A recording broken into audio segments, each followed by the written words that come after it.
कैसे हो बच्चों? आज की कक्षा में आपका स्वागत है। आज की कक्षा में हम निम्नलिखित चीजें सीखेंगे।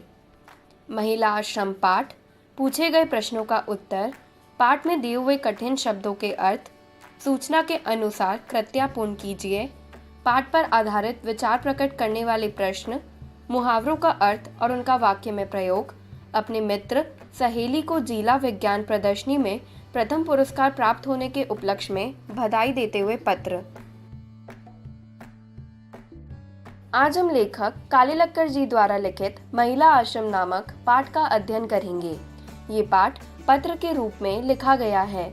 इस पत्र के माध्यम से लेखक ने आम नागरिकों को सामाजिक कार्यों में अपना योगदान देने के लिए प्रेरित किया है। तो आइए मिलते हैं इस पाठ के पात्र से। लेखक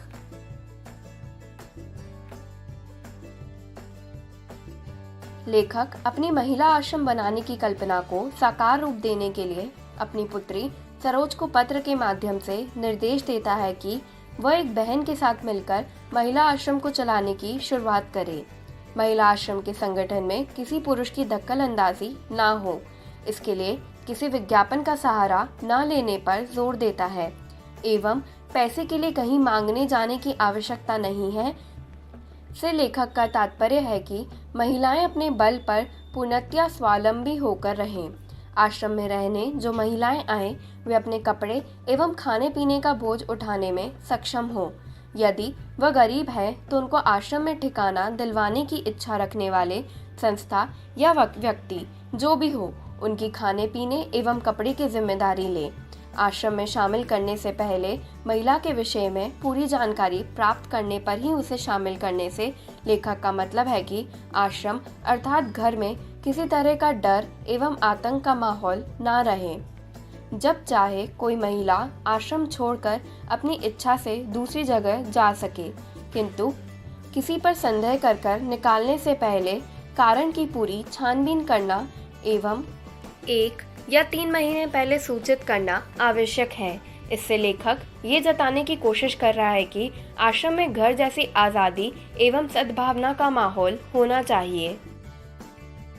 लेखक आगे अपने पत्र के माध्यम से आश्रम की खूबियों को बताते हुए कहता है कि महिला आश्रम में सभी धर्मों की महिलाओं के लिए जगह होनी चाहिए। वहाँ सेवा भाव को प्राथमिकता दी जाए। इस तरह से सदाचार, भक्ति एवं सेवा का माहौल बनाकर रखना होगा। आश्रम की ज़रूरतों को इतना ही बढ़ाना है जितना वहाँ उपस्थित महिलाएं खुद मिलकर पूरा कर सके। वहाँ सादगी का वातावरण होना चाहिए। आश्रम की महिलाओं को स्वावलंबी बनाने के लिए शुरुआत में पढ़ाई या उद्योग से संबंधित शिक्षा की व्यवस्था ना हो सकेगी, किंतु आगे चलकर अपने बल पर जीवन यापन करने के लिए महिलाओं के लिए शिक्षा की व्यवस्था की जाएगी। आश्रम को शिक्षण संस्थान का रूप देने के मकसद नहीं है, बल्कि उससे ज़्यादा ज़रूरी है आश्रम में आपस में मेल भाव, अधिकारों की स्वतंत्रता एवं लड़ाई झगड़ों से मुक्त वातावरण हो। आश्रम में सादगी, मेल भाव, सौहार्द एवं अपने विचारों को रखने की स्वतंत्रता आदि इंसानियत के गुणों का समावेश होना चाहिए, जहाँ परिस्थितियों से हारी हुई महिला बेझिझक रह सके और अपने बल पर अपना खर्चा चला सके तथा अपने जीवन का सदुपयोग समाज सेवा में कर सके। आश्रम पूर्णतः स्वतंत्र इकाई होना चाहिए। उसके ऊपर किसी अन्य संस्था या व्यक्ति का अधिकार नहीं होना चाहिए। उसमें रहने वाली सभी महिलाएं स्वावलंबी होनी चाहिए, जिससे किसी प्रकार का बोझ आश्रम की किसी महिला पर ना हो। सब स्वतंत्र रूप से अपने घर की तरह आश्रम में रहें।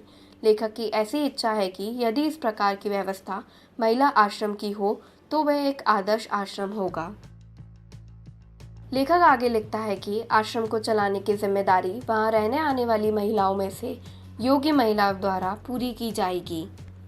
ये महिलाएं शेष महिलाओं को संगीत, अच्छे आचरण एवं सेवा भाव का ज्ञान देंगी। इस प्रकार आश्रम की जमीन पर आगे चलकर छोटे छोटे मकान बनाए जाएंगे, जिनमें 2-2, 4-4 महिलाएं एक साथ परिवार की तरह आश्रम के नियमों का पालन करते हुए जीवन यापन करेंगी। लेखक लिखता है कि बहन से वर्षों से जान पहचान होने के कारण उसे उनकी कार्य कुशलता, शिष्टाचार एवं क्षमता पर भरोसा है और उसके द्वारा कल्पना किए गए महिला आश्रम की संरचना संभव है, क्योंकि इस प्रकार की संस्था को चलते हुए वह देख चुका है। यह कोई असंभव काम नहीं है। लेखक आगे लिखता है कि वह आश्रम की व्यवस्था में सम्मिलित हुए बिना सलाह और ज़रूरतों को पूरा करने के लिए सहारा देने का काम करेगा। वह लिखता है कि उसके आश्रम चलाने की व्यवस्था करने पर आश्रम का कोई अतिरिक्त बोझ बहन पर नहीं पड़ेगा और उनको लगेगा कि वह आश्रम को चलाने के लिए माध्यम भर थीं। ऐसा आश्रम समाज के लिए उपयोगी साबित होगा। लेखक अपनी राय देते हुए आगे लिखता है कि उसके आश्रम बनाने के निर्देशों को आदेश न मानकर प्रार्थना समझना और इस पर भली भांति विचार कर अपनी राय बताना। यदि उसकी राय बहन को ठीक लगे तो समय रहते सूचित करना, और यदि बहन आश्रम को चलाने के लिए तैयार हो तो वह आश्रम की व्यवस्था की आगे की कार्रवाई पर सोचना शुरू कर देगा। लेखक आगे अपनी पुत्री को घर का हाल बताते हुए लिखता है कि सर्दी खूब पड़ रही है। गुलदाउदी और क्रिंजेंथेमम के फूल खिलने शुरू हो गए हैं। इन फूलों का वर्णन करते हुए लेखक लिखता है कि इनकी कलियां महीनों तक बंद रहती है, जैसे किसी रहस्य को अपने अंदर छुपा कर बैठी हो, और जब खिलना शुरू करती है तो एक एक पंखुड़ी कर खुलती है, पर खिलने के बाद बहुत दिनों तक मुरझाती नहीं है। गुलाब भी खिलने लगे हैं और कॉस्मोस के खिलने का मौसम चला गया। इसके फूल मन को बहुत आनंदित करते थे। जीनिया का एक पौधा रास्ते पर लगा हुआ था, जिसकी कलियां आने जाने वाले तोड़ लेते थे। इस बड़े पौधे को उखाड़ कर अपने सिर की तरफ लगा दिया है। उसमें खूब फूल निकल रहे थे। इसकी आंखें ऐसी लगती थी मानो गहराई से देख रही हो। 1-2 महीने खूब फूल देने के बाद अंत में वह सूख गया और परसों ही उसको अपने सिर के पास से हटा दिया है।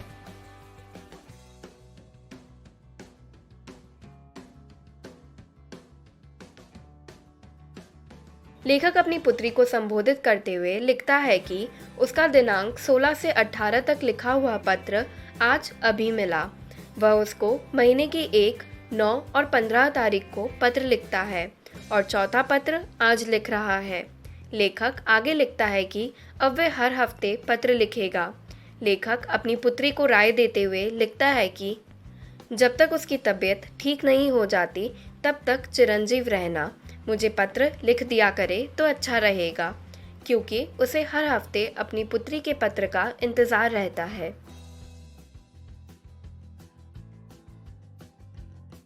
लेखक अपनी पुत्री को संबोधित करते हुए लिखता है कि बापूजी की इच्छा अनुसार हिंदू मुस्लिम एकता के लिए उन्हें उर्दू सीखने की पूरी कोशिश करनी है। आगे लिखता है कि पहले उसने एक संदेश में उर्दू सीखने के लिए उसे राय दी थी, किंतु अब पहले वह पूरी तरह आराम करके ठीक हो जाए। फिर लेखक अपने बारे में बताते हुए लिखता है कि उसने तारों का नक्शा बनाने के लिए कंपास बॉक्स मंगवा कर रखा है, किंतु अब तक उस पर काम नहीं कर पाया है। लेखक पत्र के अंत में लिखता है कि उसने अपने पास से फूलों के सभी गमले हटा दिए हैं, केवल सादे क्रॉटन के गमले ही रखा है।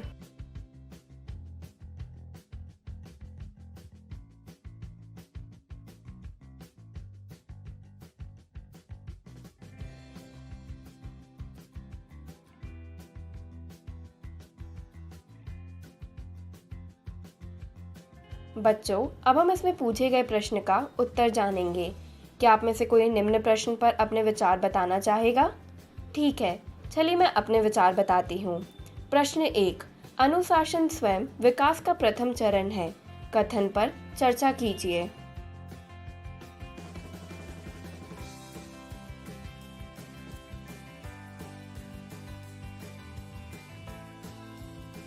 बच्चों, अब हम पाठ में दिए हुए कठिन शब्दों के अर्थ जानेंगे और पाठ से संबंधित प्रश्नों को हल करेंगे। प्रश्न: कलह, कुड़हन, बेखटके। प्रश्न: सूचना के अनुसार प्रत्ययपूर्ण कीजिए। क, गुलदाउदी की 4 विशेषताएं। ख, कारण लिखिए। पहला, काका जी ने कंपास बॉक्स मंगा कर रखा। दूसरा, लेखक ने फूल के गमले अपने पास से निकाल दिए। ग, लिखिए। पहला, जिनमें ता प्रत्यय लगा हो ऐसे शब्द पाठ से ढूंढकर प्रत्यय साधित शब्दों की सूची बनाइए। दूसरा, पाठ में प्रयुक्त पर्यायवाची शब्द लिखकर उनका स्वतंत्र वाक्य में प्रयोग कीजिए। तीसरा, प्रवाह तालिका पूर्ण कीजिए। आश्रम के नियम।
बच्चों, अब हम इस पाठ पर आधारित विचार प्रकट करने वाले प्रश्नों को हल करेंगे। प्रश्न 1, पत्र लिखने का सिलसिला सदैव जारी रहना चाहिए। इस संदर्भ में अपने विचार लिखिए। प्रश्न 2, संदेश वहन के आधुनिक साधनों से लाभ हानि विषय पर 80 से 100 शब्दों तक निबंध लिखिए।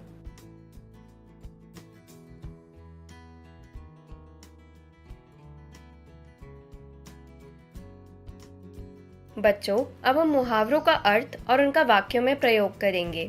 प्रश्न 1, निम्न शब्दों से बने 2 मुहावरों के अर्थ लिखकर उनका स्वतंत्र वाक्यों में प्रयोग लिखिए। पहला शब्द है आँख, दूसरा मुंह, तीसरा दांत, चौथा हाथ, पांचवा हृदय।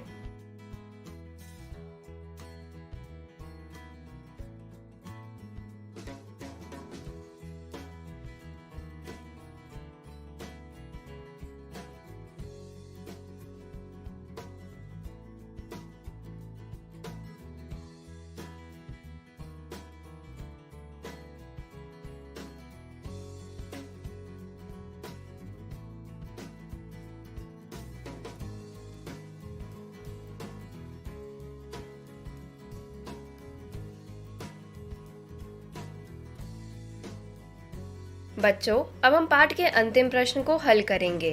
प्रश्न, अपने मित्र या सहेली को जिला विज्ञान परीक्षा में प्रथम पुरस्कार प्राप्त होने के उपलक्ष्य में बधाई देते हुए निम्न प्रारूप में पत्र लिखिए। दिनांक, संबोधन, अभिवादन, प्रारंभ, विषय विवेचन, समापन, हस्ताक्षर, नाम, पता, ईमेल आईडी। धन्यवाद बच्चों, आशा है कि आज की कक्षा आप लोगों को अच्छी लगी होगी।